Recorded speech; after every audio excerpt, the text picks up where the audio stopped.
Welcome everyone for the first skill builder in the new shop. Hope everybody enjoys it. We got a good one here today. Tom Smoller is going to give us a lesson on carving a shell. So hold your questions till the end and then we'll get through and answer everything. So Tom, take it away. All right. Okay, well, first off, welcome to the 18th century. But a disclaimer, I haven't had any formal training in this. I've built exactly 2 pieces of furniture with the Newport Shells. So I'm going to show you how I did it, but I have no idea how they did it originally. And so you want to start the slides? Okay, you go ahead to the next one. So we got to talk of why, the history of the shell and why it's important in history.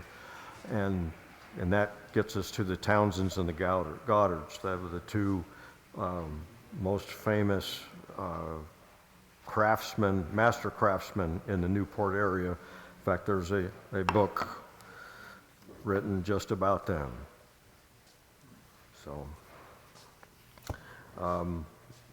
So next slide.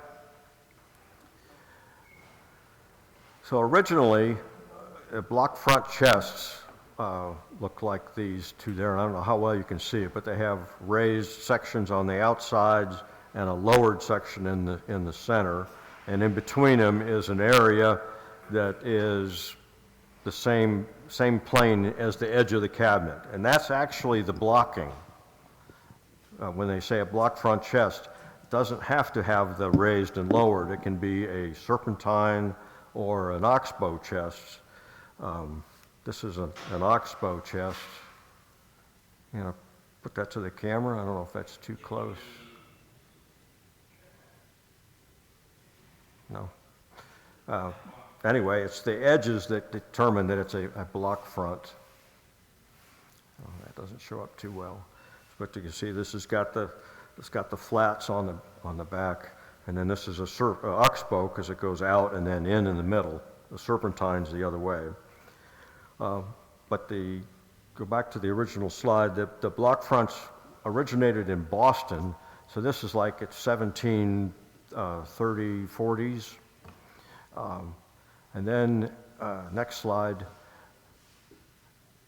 we come with this. There's a block front chest, but now we've got the shells on the top. So on the other ones that blocked, those raised and lowered sections went all the way up, and even the top was shaped that way. This terminates that raised and lowered sections on the shell. And this originated in Newport, Rhode Island, and they believe it was John Townsend, and this particular chest may have been the first one that was done on. And this is purely an American style of furniture, so it's very unique. Next slide. And this was a block front chest. Here's what they call a bureau or a knee-hole desk. Next slide. This is a regular desk, so that folds down, and you have all the typical cubby holes. Next slide. And then they did it on clocks and, of course, the secretaries. So it was used everywhere, and so from like 1760 to 1780, that was the most popular time. Next slide. Yeah. Next slide. Okay, so here's a black and white. You can't hardly see it, but it's sort of, this has the 12 lobes. I kind of highlighted them with the yellow, and the center is where that red mark is. That's the lowest section. Next slide. And this is a different, the first one was John Townsend. This is John Goddard. His is completely different. So it has 16. I can't read it from here, or 16, but it's low in the center. Next slide. So, and this is Edmund Townsend. That was a cousin of John Townsend, and it's got an odd number. and it's high in the middle. So they vary widely. Next slide. And then, so here's a comparison of the convex shell versus the concave in the center. So there's two of these. And on John Townsend's at the top, they're identical, the number of lobes. John Goddard there on the bottom, it's totally different between what's in the middle and what's on the outside. So there's no rhyme or reason to a lot of these. Next slide. So if you're going to draw one, there's no set way to do it because it's all over the place. So if you're trying to replicate a particular piece, the best thing is to get a copy of a straight-on picture, blow it up to the size, and then you can trace it. And we'll get to that in a bit. Next slide. So I came up with a way. John Townsend, the Townsends and the Goddards were related by marriage. One of his, John Townsend's niece married John Goddard. And the two shops kind of worked together on some things.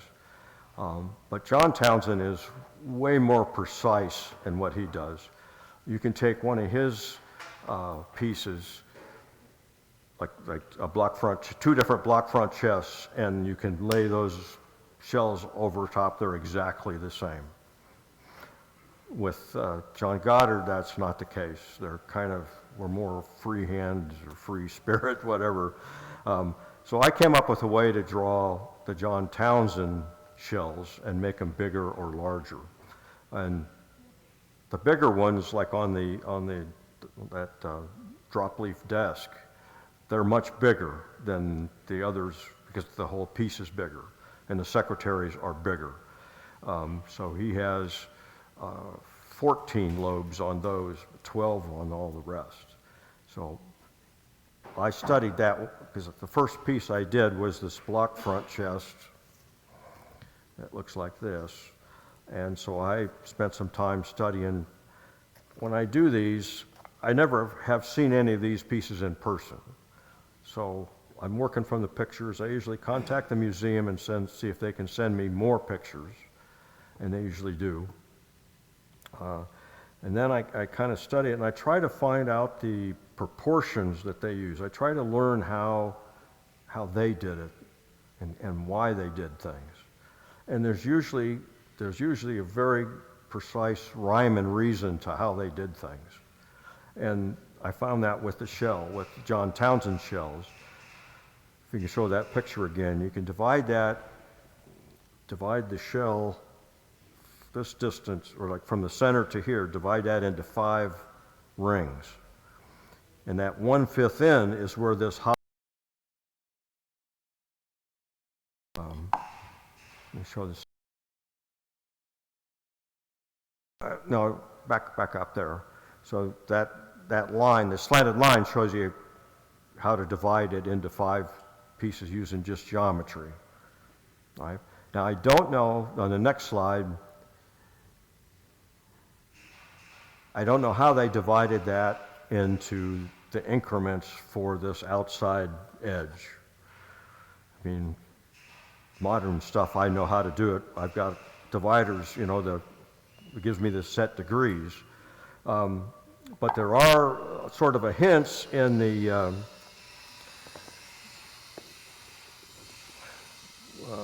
cabinet maker's assistant. This was written around the same time as these things in England, but in there they have geometric problems. And one of them is how to take a circumference of a circle and make it a straight line. And so then you could divide the straight line, then use that as a way to divide it down. I don't know how they did it. That's how my guess is. So the first step after you divide it in 5, you have to mark those increments on the outside. Next slide. So we got that one. So slide.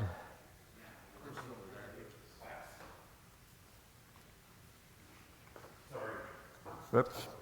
So you make the divisions for the right number of lobes, and then you can start drawing the highs and the lows. And again, the highest and the lowest point is 1/5 of the 1/5.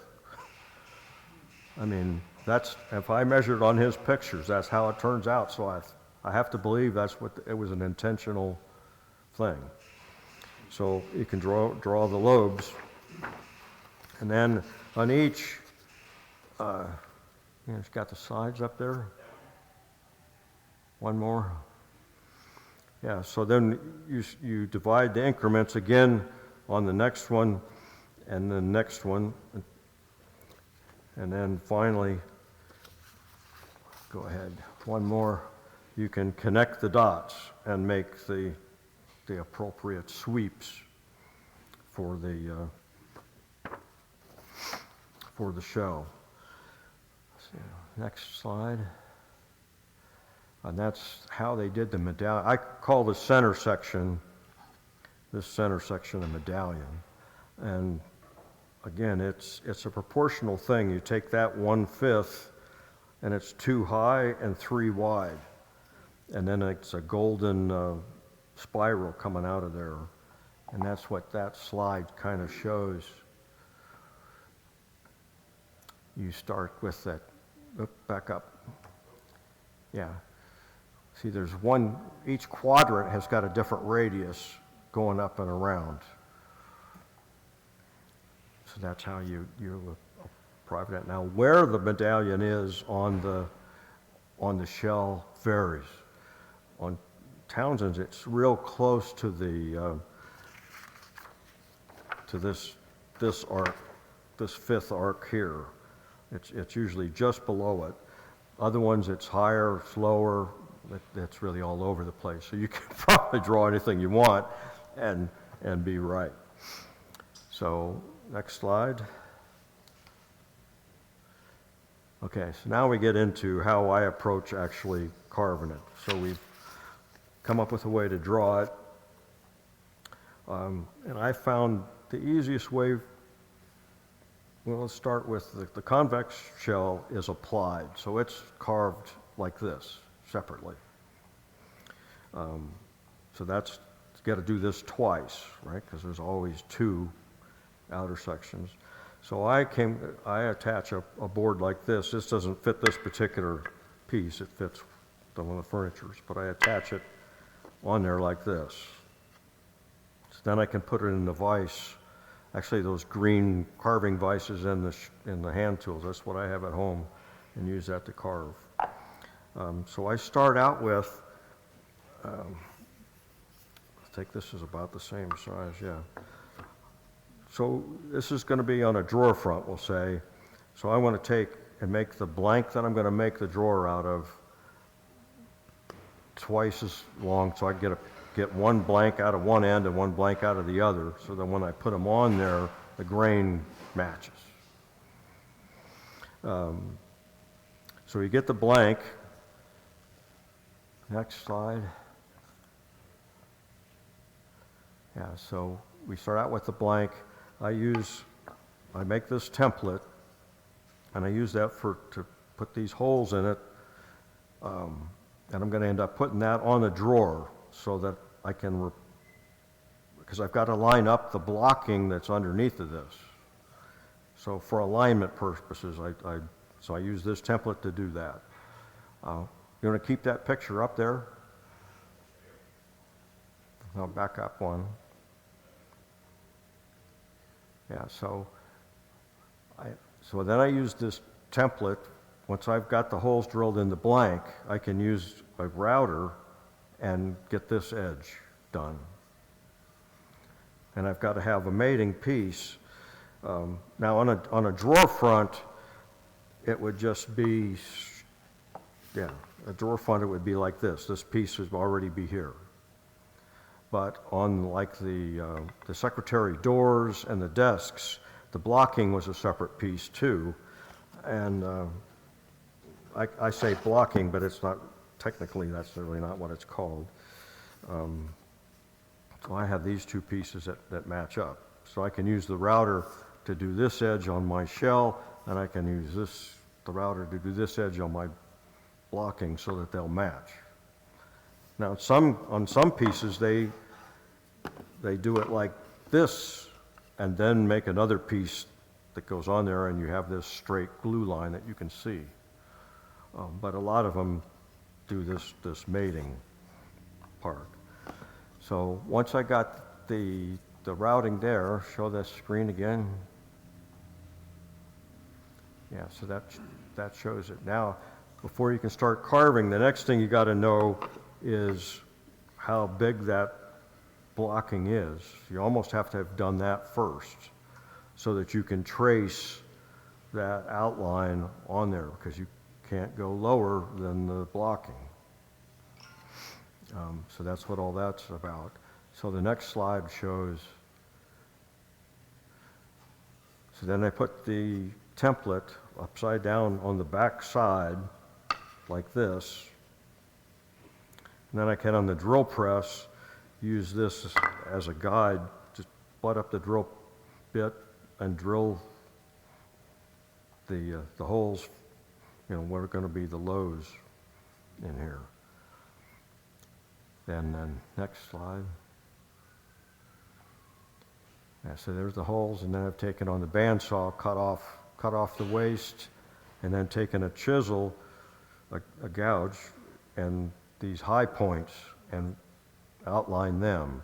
And we're going to come down to a point, but this is on the back side. We're defining the edge is the way I start out. So I've defined the whole edge of the blank. So it'd be on this, be like on this. So we did the drill bit here and the gouge on there. And then we're, next slide, ready to start actually forming. So with the piece in place, it's in the vise, and I'm rounding just this part over here from my 1/5 arc from there down, and I will usually use I just use an old plastic card as my guide. So that fits right in there like that. So I can, it didn't have the lobes yet, but I can go around and check and make sure I'm consistent all the way. And since I've got to do 2 of these, I got to make sure both of them are the same. So I usually do each step on both of them before I go on to the next step, so I'm consistent. So the next one. So now we're getting ready to, I've outlined the medallion just with a V tool, and then we're going to go down just from our 1/5 line down in there, and it's only like maybe 1/8 of an inch. It isn't very far down into there, and actually I have the pattern for that. This side. So that fits right up on top of there. Of course, it wasn't made for this shell, but this was actually my very first practice when I first did that block front chest. So next slide. So now we mark the other 2 arcs, or all the arcs, and we're going to put the lines back on there, but it's pretty tedious to get all the lines right. So I just take cardboard cutouts, it goes like on this, so that fits the 90.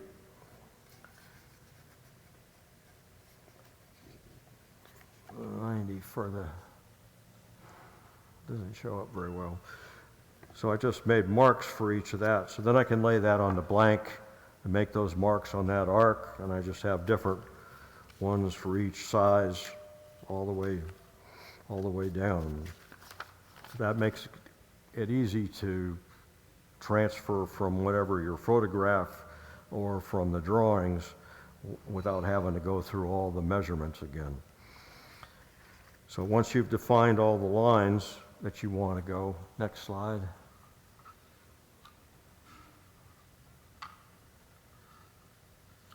So that's very hard to see. So basically so we've made all the lines. So this one there, I'm just lowering the lows. But I'm not going, see the little squiggles on the top there? I'm just making a square profile of where each of the lobes, the high lobes, are going to be. There's these little, I don't know what you call, little riblets in between the two, the low highs and the lows. So basically we're just going down to that level, making it flat. So next slide. And so now I've got all the highs defined and smoothed out, and I use little scrapers, handmade, homemade scrapers. And then the lines, these little steps are shown on there. And that tells me where I have to go for the lows. So I got to take a gouge and then go all the way down for those lows. So that's the next step. Next slide. And there's a picture of some of the homemade scrapers. I'm not a master carver, and they made incredible things back then. And, you know, they didn't use sandpaper or anything like that. So it was all just done perfect. I can't get mine perfect without sandpaper and scrapers.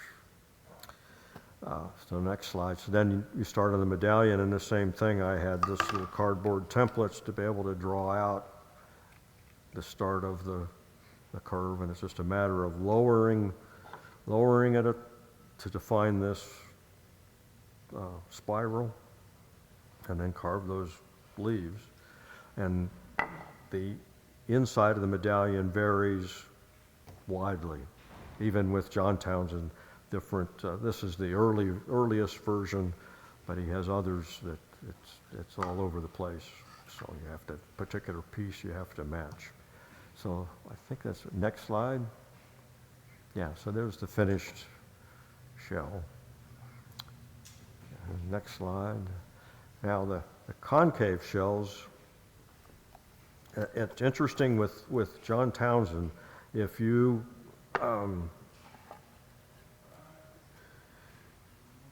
so you notice it's opposite. This is the center. It's low right there, but on this, it's the high. So this outside edge is opposite of both of these two, but that's really the only difference. These lobes are the highest, but they start on this inside edge. That's exactly the same, except for this edge. These are the highs are in the same places, and it's exact mirror. So it's kind of done the same way.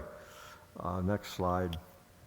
We have to start out by dishing and forming the tops of these highs, and that's assuming you know where the blocking is going to be, because again you got to stay above it.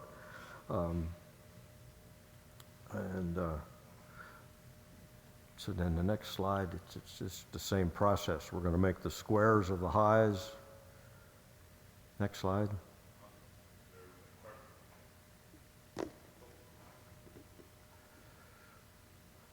Yeah, and that other slide, I actually used a router to get a lot of the waste out of there to begin with. And this whole medallion is lower than the face. So, but then it's a matter of using the gouges to get the tops, to find these edges again, and then the next slide, it's go in and do the lows. And see, and these are going to be carved in the drawer front or in the door front, so you've got to do that lowered area first before you even start on that. So next one. Yeah, that's the finished, same things. Next slide. Next slide. Is that it? That's the last one? Yeah. I did this a couple of months ago to remember what all is in there. So that's it. Anybody have any questions?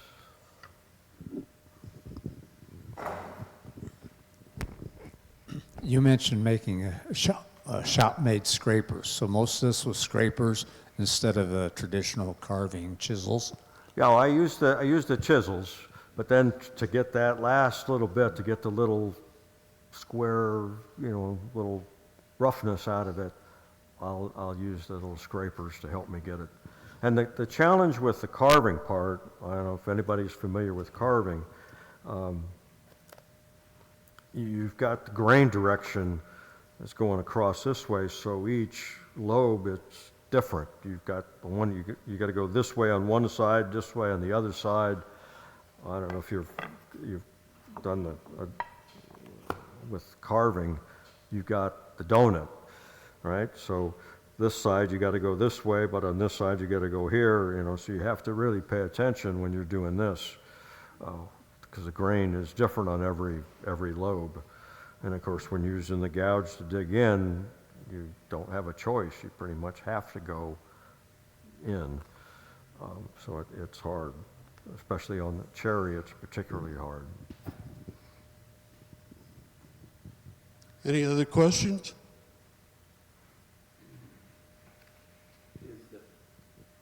Is the thickness of the wood, is the thickness of the wood predetermined by you at the start, or is there just a standard, we use a 3/4 inch stock? Well, it depends on the application.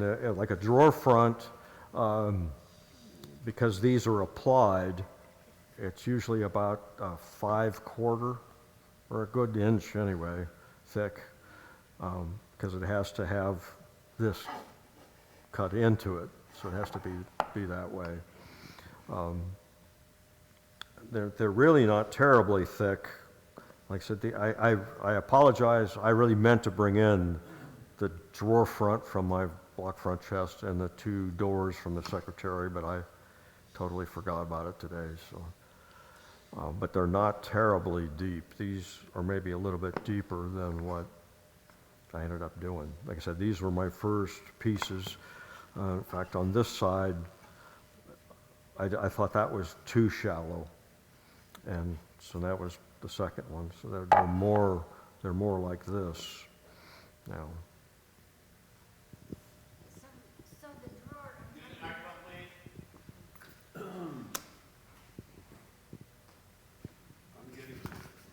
So the drawer extended all the way across the front. So on the edges where it's applied, doesn't that make it really thick? Yeah, yeah. But it doesn't go all the way to the top, right? I mean, so the top of the drawer is still the same thickness. You just have this. So this would be right at the bottom of the drawer with this blocking then would go all the way. All the other drawers would have just this raised section all the way down. And then the molding all at the bottom follows the same. That's the challenge with this style, is getting all of those marks to line up, all those break points in the molding and the curves. And there's a bead that's around every drawer. It's not on the drawer, it's on the case. So now those all have to line up as well. And you see in the secretary, it's the same thing on the bottom. They're identical, except this is a lot bigger. I mean, it's a lot wider. This is almost 4 foot. So,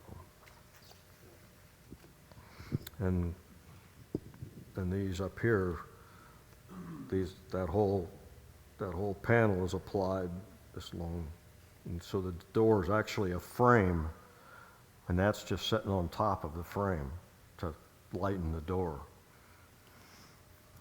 But then, of course, all the these center one, it's all carved. Are all these pieces solid cherry, Tom?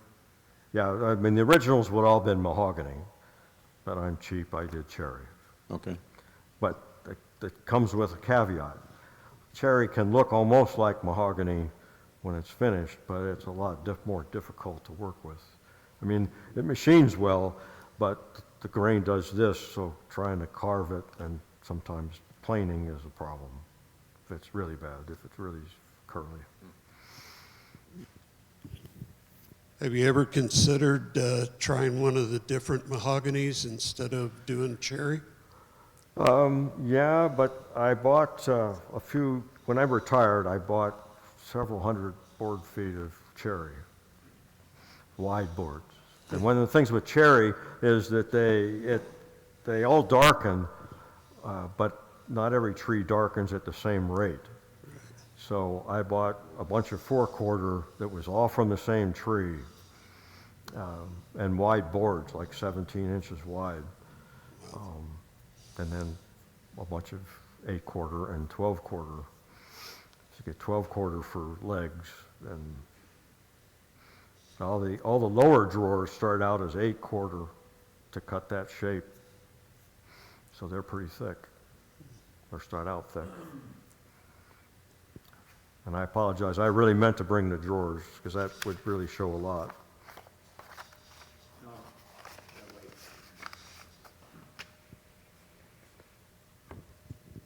Only one of us here, so. That's okay. Thank you.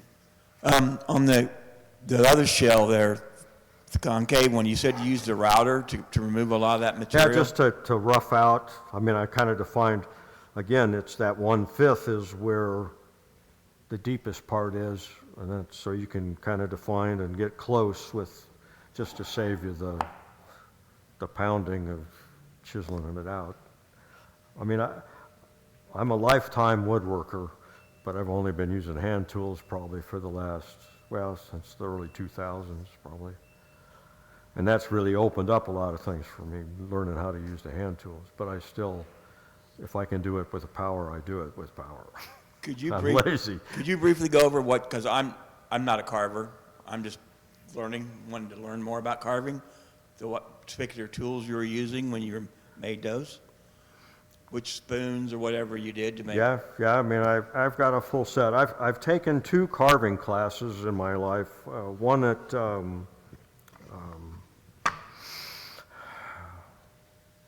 name escapes me at the moment, in Indiana. Was it Mary May? Well, Mary May, I took the Mary May course when she was here for a week.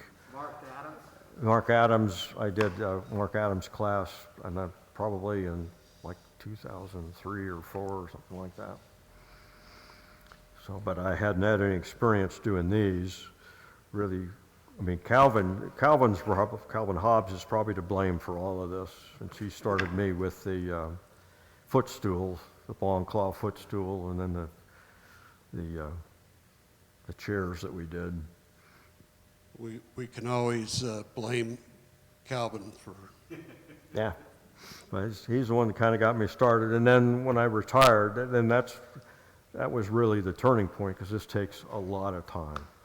The secretary took me a year to build, working most days. So it just takes a lot of time. Well, on that note, after the Townsends and the Goddards, did they keep making these, or are you just beginning it's to? Interesting when history runs into all of this.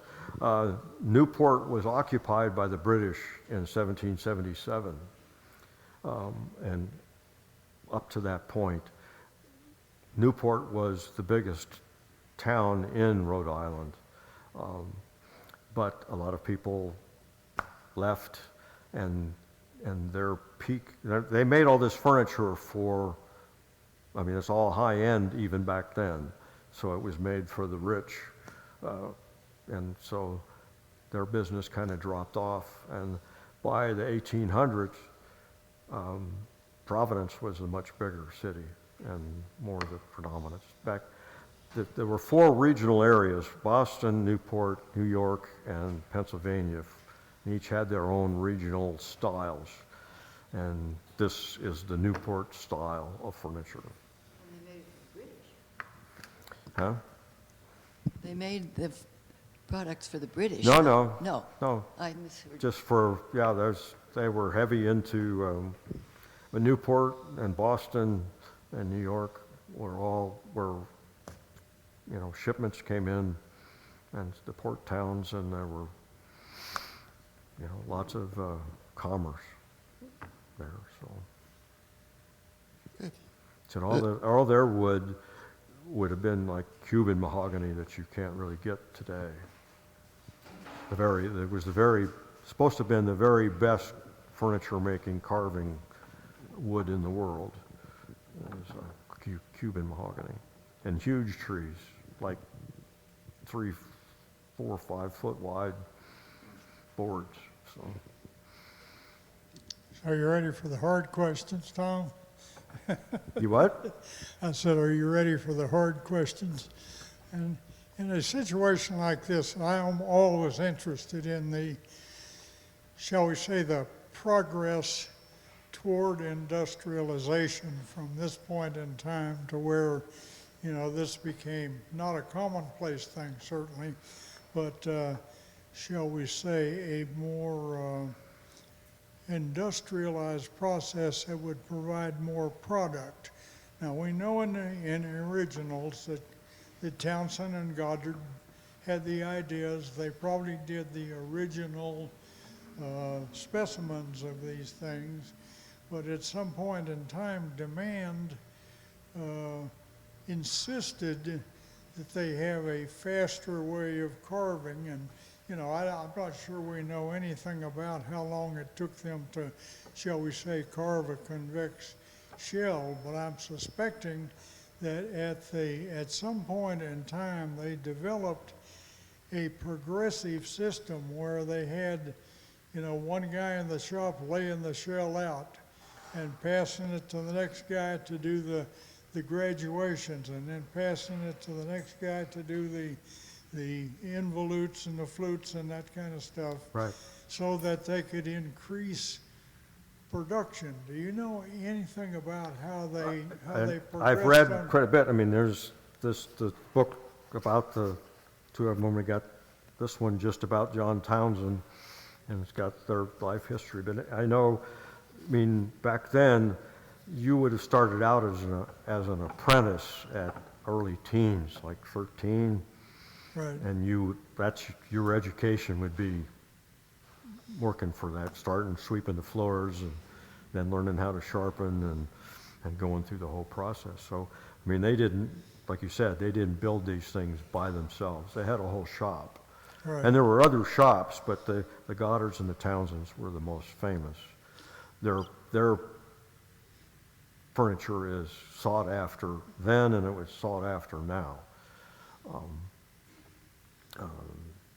But yeah, and I'm sure, I know my experience, like working with Mary May and at the Mark Adams School, those guys carved a lot faster than I carve. Right. I mean, it takes me a lot longer. And like I said, I got to go back over it and get the bumps out.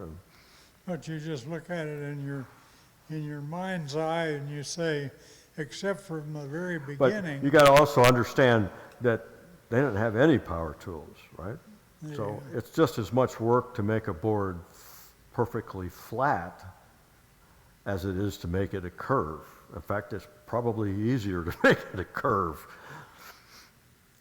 But to make it a consistent curve, a graduated consistent curve, requires a lot of tactile training and adaptation. I mean, your muscle memory has Right. to kick in there, and you know from starting out on hand tools, and a hand tool's different totally than machine tools, because on machine tools you take your piece over there, I mean, saw it up on you the can do it, blade. it's just a lot more work, all by hand. Well, A lot on more hand work. tools, you're the fence, you're the depth And, gauge, and you're the I whole could thing. never achieve that kind of precision with the hand tools. I mean, I'm not that experienced with where I could make it, you know, with a table saw or whatever, I can make it exactly what I want it to be. I can plane it to, you know, down to 1/64th, the exact size I want. But much harder to do that with planes, getting both sides parallel within 1/64th, so. Now, do you know anything about the, shall we say, the point in time that industrialization took over and they might have used like a pantograph carver to do this and got away from the hand tools? You know what that point was? I think it was kind of the early 1800s, maybe mid-1800s where the machines first started. And of course, by the later 1800s is when the metal hand tools, Stanley started making their tools. A lot of stuff was owner built, right? The hand planes and so forth back then. Okay. And they certainly wouldn't have had near the amount of tools I have in my collection. Thank you, Tom. Because my rule is any new project requires a new tool, so. What's next for Tom? What's next? I'm going to put the finish on a Newport-style card table from about 1770 again. It's got the Newport-style long claw feet with the open claw, and just on the front, and it folds open with the back legs swing out to support it. When I started doing research, the card tables were pretty popular. Card tables, and sometimes they're called game tables, and they would actually have little divots in the top for the chips when you opened it up, but I'm not doing that on this one. Have you ever submitted this stuff for Fine Working magazine, or are you? Actually, I just won for the secretary, the Society of Period Furniture Makers. I won the intermediate class makers challenge. So, instead of getting thousands of dollars for that, I get a plaque. But it's a nice plaque, right? Yeah. So actually, the plaque's supposed to come today sometime. So. Okay, any other questions? Tom, we thank you very much. And Thank you. This is more people than I thought was going to be here for this. well, it's a beginning. So we look forward to all your new work, and maybe we'll see something from the card table. Yep, it should be here next meeting. Okay. All right. Thank you, everybody. Have a great afternoon.